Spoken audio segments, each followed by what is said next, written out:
शिक्षक अधिकार अधिनियम के क्रियान्वयन में गंभीर अनियमितताएं सामने आई हैं। बच्चों के उज्जवल भविष्य का मार्ग प्रशस्त करने के उद्देश्य से बनाए गए इस कानून के बावजूद जमीनी स्तर पर कई विद्यालयों द्वारा नियमों की अनदेखी की जा रही है। बेसिक शिक्षा विभाग कार्यालय में लगा RTE सहायता कैंप। आगरा के अशोक नगर स्थित बेसिक शिक्षा विभाग कार्यालय में progressive association of parents awareness यानी पापा संस्थान द्वारा RTR सहायता कैंप का आयोजन किया गया।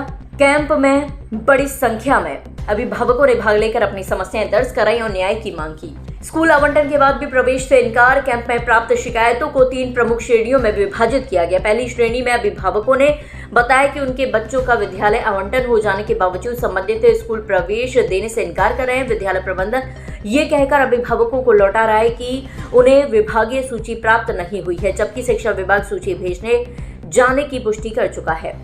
दूरस्थ विद्यालय आवंटन से बड़ी अभिभावकों की चिंता। दूसरी श्रेणी में 3 से 4 किलोमीटर दूर स्थित विद्यालयों के आवंटन पर गंभीर चिंता व्यक्त की गई है। आर्थिक रूप से कमजोर और कामकाजी अभिभावकों ने बताया कि बच्चों को इतनी दूरी तक भेजना और उन्हें लाना ले जाना उनके लिए अत्यंत कठिन है। तीसरी श्रेणी में कई अभिभावकों ने शिकायत की कि उनके बच्चों का 2 से 3 वर्ष पूर्व RTE के अंतर्गत प्रवेश हो चुका है, लेकिन अब तक प्रतिपूर्ति राशि उनके खातों में नहीं पहुंची है। इससे उनकी आर्थिक स्थिति पर अतिरिक्त बोझ पड़ रहा है। 40 शिकायतें दर्ज प्रशासन को भेजी गई। कैंप के दौरान पापा NGO की टीम ने प्राप्ति, मनन और दर्शित ने सभी शिकायतों को लिखित रूप में दर्ज कराया। कैंप कोऑर्डिनेटर इरम ने बताया कि लगभग 40 अभिभावकों की समस्याओं को संकलित कर शिक्षा विभाग और जिलाधिकारी को प्रेषित किया जा रहा है। खंड शिक्षा अधिकारी को सौंपा ज्ञापन। कार्यक्रम के अंत में दीपक सिंह सरीन ने सभी शिकायतें खंड शिक्षा अधिकारी यानी नगर सुमित कुमार सिंह को सौंपते हुए 3 दिवसीय के भीतर समाधान की मांग की है। पापा संस्था के संस्थापक दीपक सिंह सरीन ने कहा कि RTE बच्चों का मौलिक अधिकार है। यदि आवंटन के बावजूद प्रवेश नहीं दिया जा रहा है, दूरी की समस्या का समाधान नहीं हो रहा है और प्रतिपूर्ति वर्षों से लंबित है, तो ये अधिकारों का स्पष्ट हनन है। उन्होंने प्रशासन से दोषी विद्यालयों पर कठोर कार्रवाई करने और अभिभावकों को तत्काल राहत दिलाने की मांग की। RTE के दाखिले को सरकार बहुत सख्त नजर आती है। देखा जाता है DM साहब जब भी बैठक होती है तो कहते हैं RTE को लेकर सख्ती बरती जाएगी, दाखिले सुनिश्चित कराए जाएंगे। लेकिन आज हमारे पास हमारे ऑफिस में संजय प्रेस लगातार पेरेंट्स का आना जारी है और आज हमारे पास फिर 40-42 एप्लीकेशन अब तक आ चुकी हैं।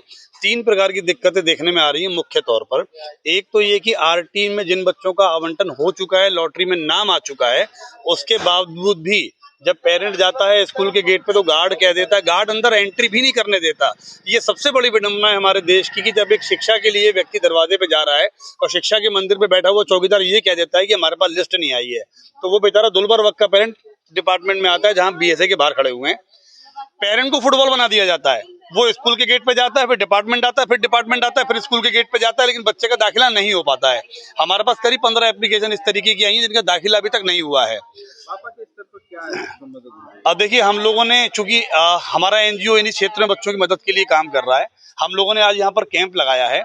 पेरेंट अकेला है जिसकी सुनवाई नहीं हो पाती, उसको लौटा दिया जाता है। अभी हम लोग सब कलेक्ट करके DM साहब के पास भी जाएंगे, BA साहब के पास जाएंगे, साहब ये एप्लीकेशन है, इनका दाखिला सुनिश्चित किया जाए और दाखिला सुनिश्चित होने के बाद ही हम रुक पाएंगे इसके लिए। दूसरी समस्या का जिक्र भी करना चाहूंगा, जब सरकार कहती है कि हम अभिभावकों के खाते में सीधा पैसा भेजेंगे, तो वो पैसा कहाँ जा रहा है? हमारे पास कंप्लेंट आ रही है कि 2-2, 3-3 साल से पेरेंट के पास पैसे नहीं आ रहे, तो किसके मिल रहे हैं? आंकड़े कह रहे हैं किसके पैसे मिल रहे हैं, फिर ये स्पष्ट होना चाहिए ना।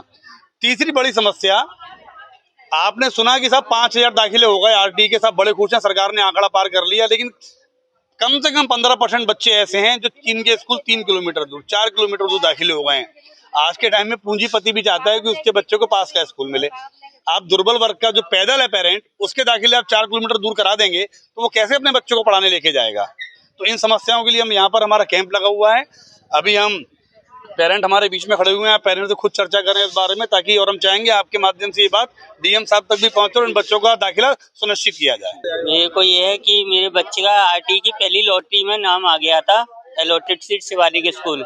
तो जब जाओ पहले वो कह रहे थे अप्रैल में आना, उसके बाद फिर मेरा एक्सीडेंट हो गया, फिर मैं गया था, वाइफ को ही भेजा, फिर कहते हैं कि 20 तारीख के बाद आना कि 21 के बाद आना, ये कहते हैं। अभी मैं परसों भी होके आया हूँ, 20 के बाद बोल रहे हैं कि बोर्ड के देने की कह रहे हैं कि नहीं कह रहे हैं? वो तो जो वहाँ रिसेप्शन पे बैठी हुई है वो तो देखती नहीं है, ये फॉर्म ही नहीं लेंगी, फॉर्म ही नहीं लेती हैं और चिल्ला के और बात करती हूँ। मैंने नर्सरी से कराया था, मैं फीस नहीं भर पाती, मैं इस स्थिति में नहीं हूँ, तो मैंने गोल्ड रख के अपनी बच्ची की फीस भरी है। फीस क्या आप टीसी लेने गए थे तो किस स्कूल में पढ़ता है आपका बच्चा? मेरा किड्स मिल्टन स्कूल में। अच्छा, तो ये क्या कह रहे हैं? ये बोल रहे 500 रुपए दीजिए, आप जमा कीजिए, फॉर्म भरा जाएगा, उसके बाद में 10-15 दिन बाद टीसी मिलेगी। मेरे बच्चे का नाम श्री राम स्कूल में आ गया, एडमिशन हो गया, उसका अलॉट नंबर आ गया।